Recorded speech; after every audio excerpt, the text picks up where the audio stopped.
if you were going to give them one or two takeaways for their health to say, hey, I want those 4 years, or I want that additional decade that my wife's going to have. What are things I can do to start that today? Well, one of the things is probably listen to your wife. Oh, amen. Did we get that on film? Because that's fantastically but listen said. to the women in your life, because they generally are more into proactive dealing with health. Welcome to Evening Rounds, a podcast that takes you behind the scenes in medicine. This evening, we are joined by Dr. Herbert Ruckle, a practicing urologist at Loma Linda University Health and a dear friend of mine. He is passionate about men's health and factors affecting health outcomes for the men in our lives. Having grown up around the world, Dr. Ruckle brings a unique perspective as one of our physician leaders on campus. If you like what you hear this evening, please subscribe.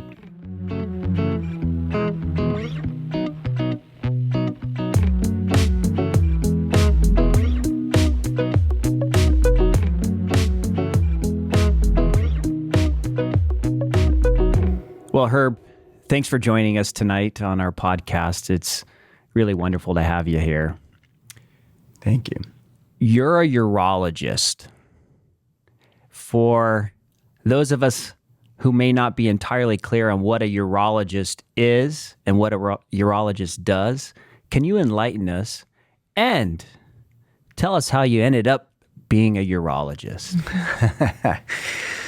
Well, urology is the specialty. It's kind of a combination of medical and surgical that deals with the genitourinary system in both men and women.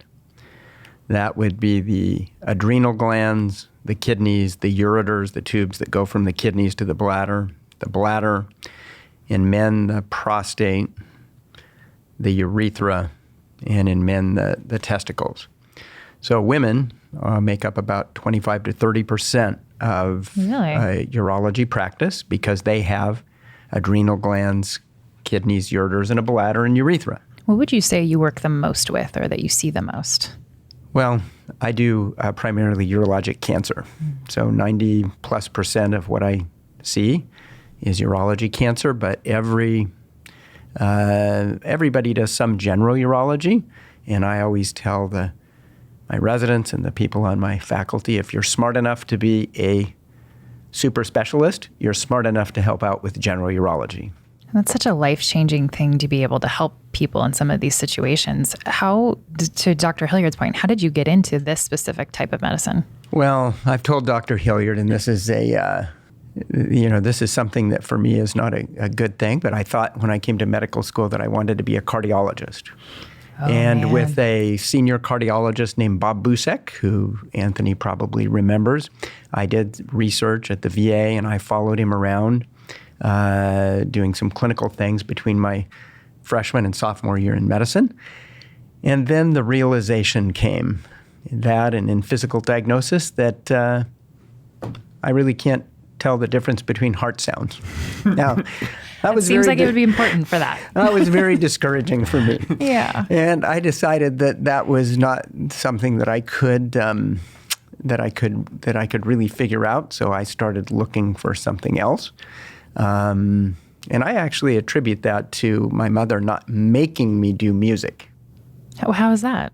Well, I just kind of refused. I had other things on my mind. And so that's something that I've complained about since, that she didn't make me do music. So she didn't make you do music, and that you believe attributed to you not being able to hear hard sounds. Yep. I don't have the right ear for tone, so heart sounds eluded me. And see, my mother made me do music, much to my chagrin, and I guess I can hear heart sounds good enough. If you owe mom for that, it sounds like. So, like at age 6, did you have your sights set on medicine? How did you end up going to medical school? Family in medicine? Tell us about that. Well, I come from a pretty non-medical family. My dad's an engineer. I come from a family of builders and loggers from California in the Northwest. And it was always assumed that I would go into a building trade or engineering. But I was always more interested in the outdoors, in animals. So at age 7, I might have been dissecting something. Really? It kind of evolved into a pathway that seemed to make sense, and particularly in the Adventist culture, being at Walla Walla, there was a good pathway to emphasize my comfort with the life sciences, and I wanted to do something that would make a difference in people. I wanted to help people in some way rather than be in more of a competitive endeavor. So animals and history passions, what would you have done if you wouldn't have gone into medicine?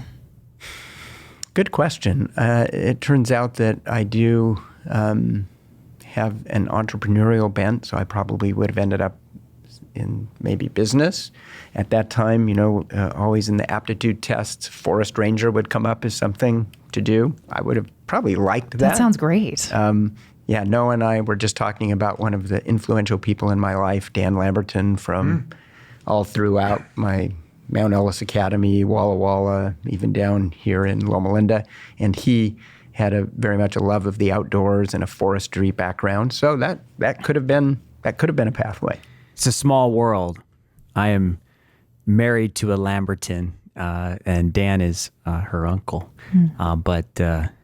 He's an amazing poet and outdoorsman, and I could see how a teenager going to school with Dan, that could have been pretty impactful for you. And when Dan just graduated from college and thought that he was going back to medicine. So he was going through some introspection at the time on what he really wanted to do for a life path. You said to me, or to us, that you are a specialist in basically cancer urology. What do you do? Do you open up the abdomen or the pelvis and take out the cancer? Or are there other ways of doing surgeries? Talk to us about sort of the technology of urology. Yes, all of the above. Well, I guess I'm glad I was right. That's fantastic. So when I was trying to decide what to go into, the father of of a friend of mine was a general surgeon, and he had suggested that I look at urology. He said, if I were doing it again, I would consider urology. They use a lot of tools. They do a lot of things that are kind of minimally invasive. There's not a lot of night work, but it's really neat. And knowing what I know now, you should look at urology. So that's what kind of got me investigating and looking at it. And when I got into residency, it was here at Loma Linda, and it appeared that I had an aptitude for that type of surgery, which at that time was doing cancer of the kidneys, prostate, and bladder, and testicle, and that was generally opening the abdomen and doing open surgery. Though we started at that time, Loma Linda was actually kind of a pioneer of laparoscopic surgery in urology in the early 90s, as we were doing laparoscopic lymph node staging for proton patients. And that really gave us some visibility as urology was going minimally invasive. So over time, urology became more laparoscopic. Now it's robotic. I say we live in a robotic world. So hold on. So I'm keen on what you mentioned about robotic surgery. When I think of a robot, the robot's doing everything. You're a surgeon. So does that mean, what's robotic surgery? So robotic surgery, in the simplest terms, is taking my hands and shrinking them down so my arms would be about the size of my fingers, and then my fingers would be the size of tweezers. So it shrinks everything so we can put it inside the body through small incisions, punctures, go to the area where we're going to work, and we control the little robot hands with our hands. So we're controlling everything the robot does, but it's a very sophisticated device that miniaturizes and replicates the motions of the surgeon. And what kind of outcome does that have for the patient? So we like I say, we live in a robotic world now in urology. And what it does is it allows us to do the same sort of operation with smaller incisions, less pain, less bleeding, less convalescence. So the patient will bounce back quicker. this has had very significant implications for how long our patients stay in the hospital. I did, for instance, a couple of weeks ago, 3 radical prostatectomies on a Monday. What's that? So that's removal of the entire prostate, removing it for cancer. It's a major pelvic surgery. Patients used to be in the hospital 2 to 3 days. We would be ready to give a blood transfusion. And this, a couple of weeks ago, by Tuesday afternoon, all of the patients were home. That's the incredible. average blood loss was, 125 cc's. Nobody was even close to a blood transfusion. And so we had then bed opportunity to do things for other patients. And that is such a tiny area, and precision is so necessary in that area specifically for so many things. And I want to emphasize that, our robotic program at Loma Linda includes heart surgery, thoracic or chest surgery, general surgery of several types, bariatric surgery, foregut surgery, hernia surgery, gynecological oncology surgery, urology surgery. So we have a pretty big portfolio. And so this is really changing. It's one of the things that's changing the face of surgery. What's the difference between robotic and laparoscopic? So laparoscopic means putting a camera in and then instruments to accomplish the goal. So you don't have to open someone. You don't quite have so to big. open someone. You're using punctures to get inside a cavity, whether it's the chest cavity or the abdominal cavity. Even ENT surgeons very cleverly will use it to go down into the throat to do surgery, where they used to have to, for instance, split the jaw or do major surgery to get there. So those would be, laparoscopic, minimally invasive surgery. So what robotics does is it allows for more complex maneuvers with the instruments. For instance, the robotic instruments have a wrist, so it replicates your wrist, whereas if you're doing straight laparoscopy, you don't have that wrist function. So reconstruction or sewing, certain dissection is just facilitated by the robot. So we're not at Star Trek yet, where it's doing it by itself. It still needs your surgical brain attached to it, huh? The surgeon is using a different tool. It's a complex, expensive tool, but it is a surgical tool. Sounds amazing and complex and hard and good for the patient all at the same time. That's got to be so wild, from going to being over the patient to being across the room, but still having full control of every little tiny detail, even more so control, actually, probably. Well, no, you are a little bit distanced, but that speaks to, what a surgeon actually is. And one of the soft things that I have interest in is, so what makes a good surgeon and how do you train surgeons? Because they're really team leaders. They have to be able to communicate really well. They have to calm people. They have to bring people together. Because you can imagine that doing robotic surgery when you're sitting in the corner and you're having to communicate, you have to have good communication, you have to be able to be clear, everybody has to be working together. The idea of a surgeon coming in and having loud rock music so nobody can hear and having kind of fun in surgery, that's a TV thing. It's not what you want. That's not a real life thing. No. It feels like everything you just said really correlates so tightly to sports. I mean, you just described essentially a quarterback in there.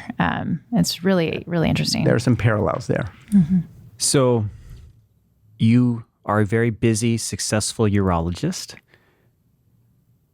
Do you think about that 24/7? Or are there other aspects or other things in your life that interest you? Life is very multidimensional and nuanced. And as you know, we've had some discussions even in faculty medical group about, for instance, vacation. What do we expect the faculty to take or do or bank for vacation. And I made the statement there that the reason that we have a vacation allowance is so that people will take vacation for renewal, so that they'll do other things. Now, having said that, I spend a lot of time thinking about my craft, thinking about my practice, my group, even the enterprise in general. And as you know, I do a lot of my exercise on my bicycle. So number one, I try to be safe, not always successful. I've had a few scrapes that weren't good, but I do spend a lot of time thinking about things when I'm exercising and doing more endurance exercising. As you know, I love being out of doors. I like riding my bike, both mountain bike and road bike. I like hiking. I like climbing. Tell us a little bit more about your climbing. You've done an awful lot.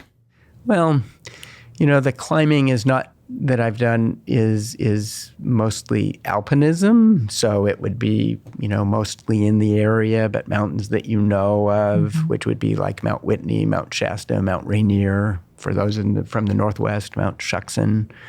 I've been to South America and also walked up Kilimanjaro, which I could recommend as a nice, iconic experience if you You say that very nonchalantly. Yeah. Oh, I just kind of walked up Kilimanjaro. Well, Kilimanjaro is a high altitude hike that you're in a very international situation in an exotic place. It's very scripted. And so, it's not really being outdoors on your own doing alpinism, but it's worth doing because it's a great experience in the world. Speaking of scripted hikes, have you ever thought about Everest? Does it tempt you? Yes, there are a lot of variables there, and when I had the death zone being one of them. When I had a young family, that was probably the big mitigating factor. Yeah. The other thing is when you do that, you have to accept when you do that sort of activity.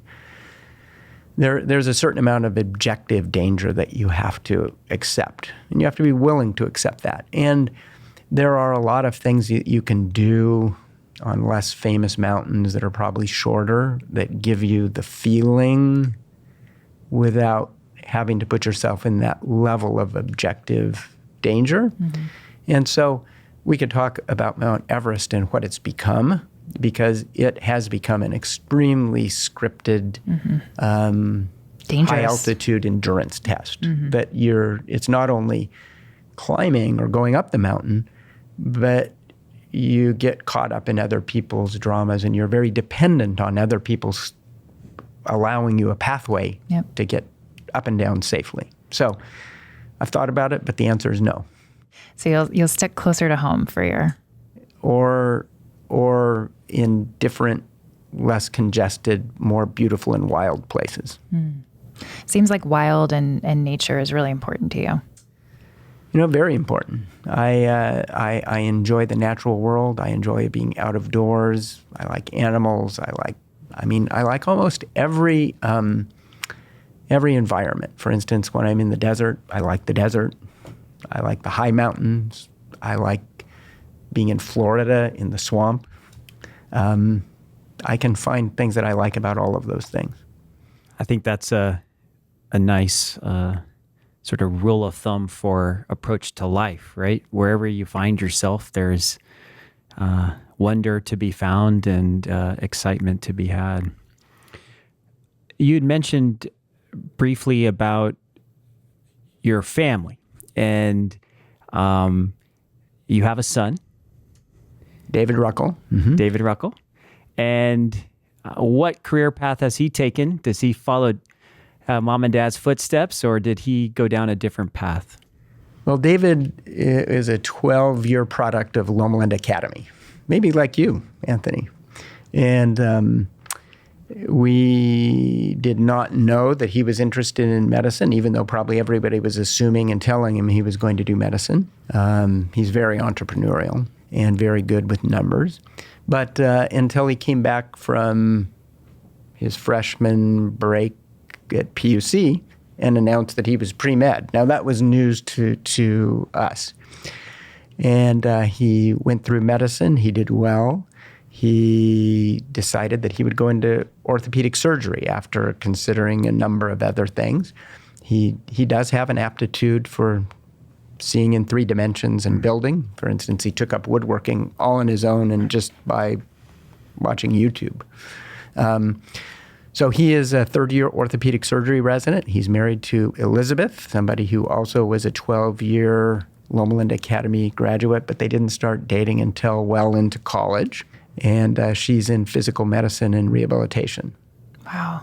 So you, it sounds like, are very proud of your son, and you have a lot to be proud of. It sounds like he's very, very accomplished. As for those of us who are right now in the thick of raising kids, is there advice you could give us about how we produce these amazing children that we are so proud of? Saged wisdom. Yes. So I want to go on record as saying I'm the wrong person. Why is that? My wife Carol and I we had an only child, so you start treating them like an adult.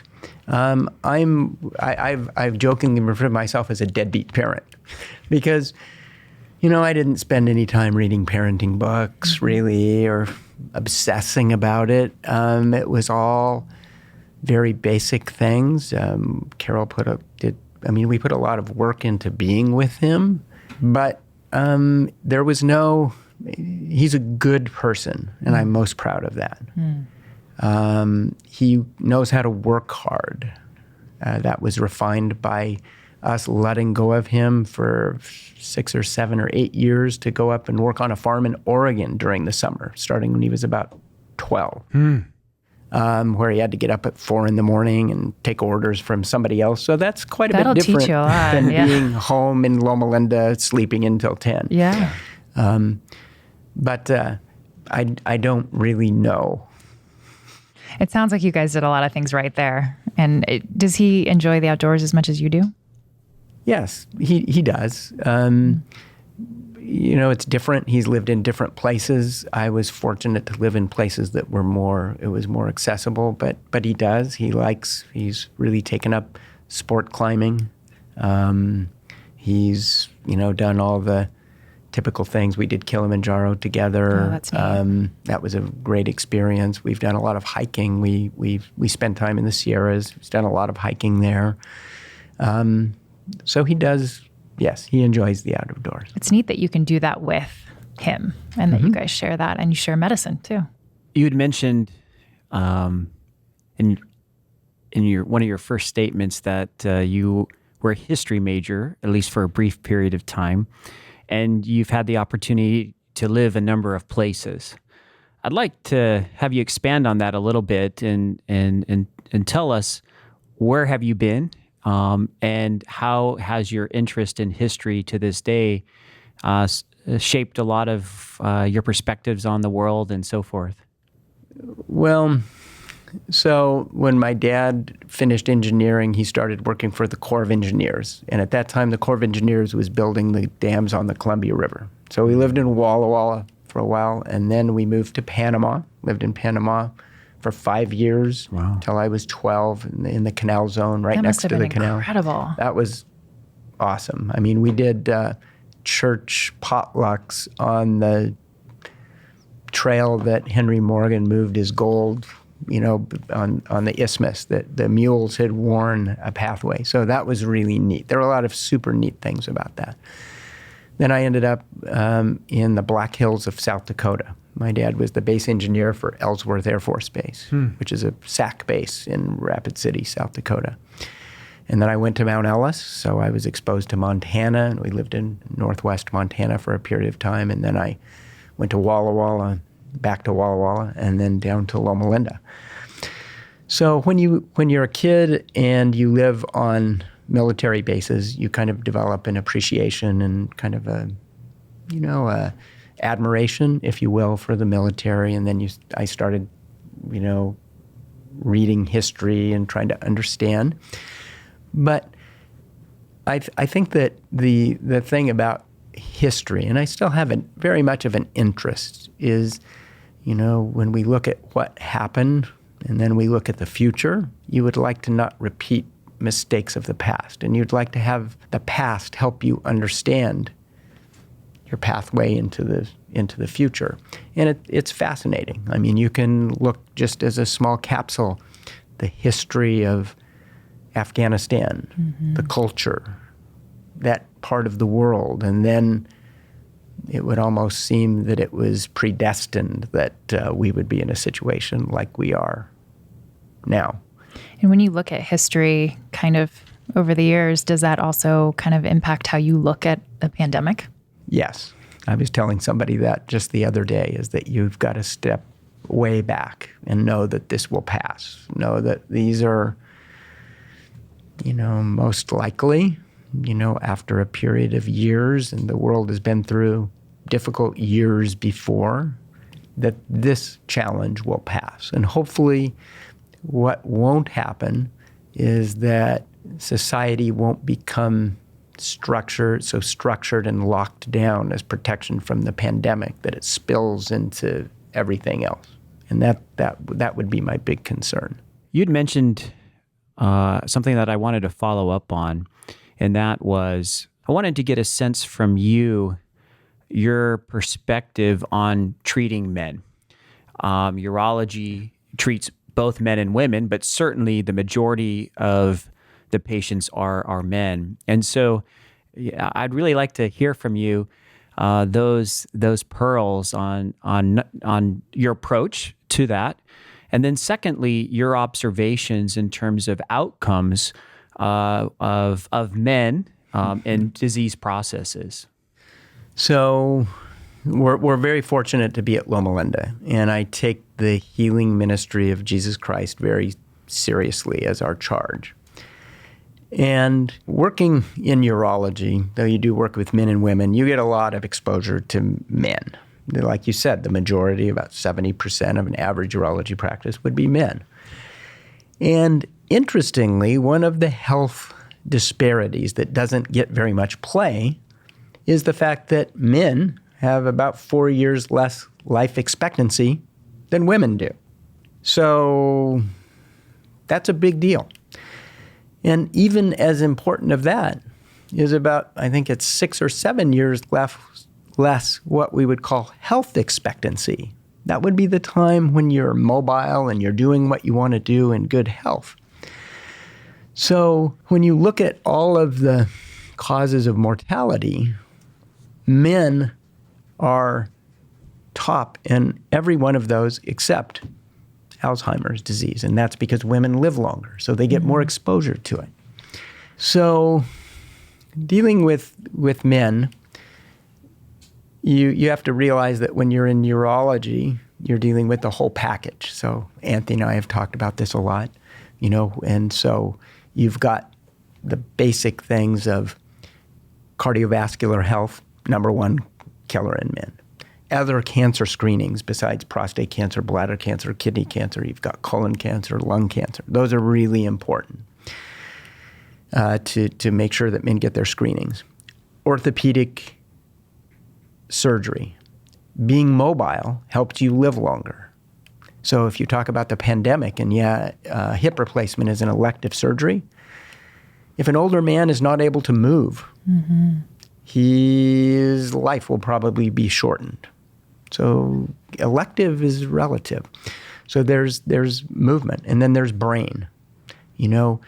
Brain health is multifactorial, but it involves engagement, family, interest, nutrition, and all those things tie together into men's health. Now, it's easy to centralize it in urology because we have one of we deal with voiding dysfunction, we deal with erectile dysfunction, sexual function. So those are things that where men tend to deny and delay. Those are many times the things that they will seek care for. And then it's what I try to do, is try to bring these other things into it. Because ultimately, if you think of the individual complaint or problem as the battle, it's important to win the battle, but what you're really trying to do is win the health war, trying to tie it all together. And some of my most gratifying times are when I do a specific cancer surgery, but the man comes back and says, I really took to heart what you said about the investment in this and how I need to think holistically about my health because I've made this big investment to cure one thing, and now I need to change my life and my lifestyle to try to get more out of it. That must be so gratifying. What do you say to them to kind of win the war, as it were? What could we be saying to the men we care about in our lives? Well, you have, myself, I individualize the message. So I'm like an interviewer like you, but I'm looking for that, I'm looking for what resonates with them, what's important, what matters. And then I will be very straightforward with them, such that I will challenge them to, decrease their belly fat. I mean, I will be very straightforward with what I think their deficiencies are, and many times that comes, it comes back to habits, if you will. Yep. We could say lifestyle, we could say habits, but when they're sitting and watching TV and having a chicken wing versus having a carrot stick before they go for a walk with their wife, those are habits that impact their long-term health. It's interesting. I feel like you almost have to educate, like what you just said, that these are all connected. That with these systems, this one issue that you're having is connected to your overall health. Well, we talk about wholeness, and yes, the whole person is all connected. So I'm going to ask you to do the impossible, just because it's kind of fun. So you have right now in front of you hundreds, if not thousands of men. If you were going to give them one or two takeaways for their health to say, hey, I want those 4 years, or I want that additional decade that my wife's going to have. What are things I can do to start that today? Well, one of the things is probably listen to your wife. Oh, amen. Did we get that on film? I think we're going to delete that one spot. Can that be our teaser? But listen to the women in your life, because they generally are more into proactive dealing with health. So, like I said, you need to have good habits. You need to tweak your diet. Diet is something that starts in preferences when you're young. You're a little kid and you build these things through your life. So it's not easy to change. But you need to turn the dials, because you need to have less animal fat, less animal fat. You need to have a little more activity. You need to have foods that have a high glycemic index. Diabetes type 2. I saw the screening age just went down to 35. It's an epidemic in America, and that's a life shortener. So what I would say is that it is, you need to listen to the women in your life, because they will probably encourage you to be screened for the important health problems that would shorten your life, which would be cardiovascular disease, diabetes type 2, basic cancer screening. In urology, it's don't ignore blood in your urine and know what your PSA number is. PSA is a blood test that helps identify prostate cancer, and that could be something that would be important, but you need to know. You don't know unless you ask the question. And then move and engage. What I mean by that is movement is good. Anything. The advice that I give is you can probably help things the most by after your evening meal going for a walk with your wife. That will help you engage, talk, communicate, takes away distractions, and you're moving. And it's very simple. The thing is, it's simple and cheap. So that means that I need to go with Tammy and take Mario and Cinnamon to Caroline Park in the evening. So I actually see Tammy walking with Mario alone. So yes, I would advise that. Well, called out on that one. And that is something, though, you do live. I've seen you walking in Redlands. I've seen you out and about. And I feel like that really must be incredible that you can really send that message to your patients, but also you live it yourself in what you do. It's a simple formula, and life is not perfect, and health is not perfect. But I view it as as sort of changing the probability so that it favors you. We could talk for hours. There's so much more I actually want to talk to you about, but our time this evening is coming to a close. I like to end every segment of our podcast with the following question. Evening rounds means to you what? The reason why I asked that is we were intentional in naming this podcast, Evening Rounds, as a time of reflection and a time to chat with each other, friend to friend, colleague to colleague. And so I've learned that evening rounds takes a different meaning to each individual. And so I would like to hear from you when you hear the term evening rounds. What does it mean? So if we're just doing word association, remember you're talking to a surgeon. Surgeons, in the hospital for their hospitalized patients, typically make rounds twice a day in some form or another. So the evening rounds would be a time to try to bring together what's happened during the day, try to make sure that the patients are stable, safe, and tucked in. They're going to be safe and stable for the night. And then working on a plan for the next day. And so, when I would say evening rounds, it would be the same thing, kind of the time for stepping back, reflecting on where we are, where we're going,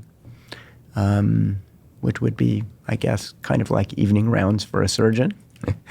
So in word association, that's what it would be for me. Well, Herb, thanks for being here tonight.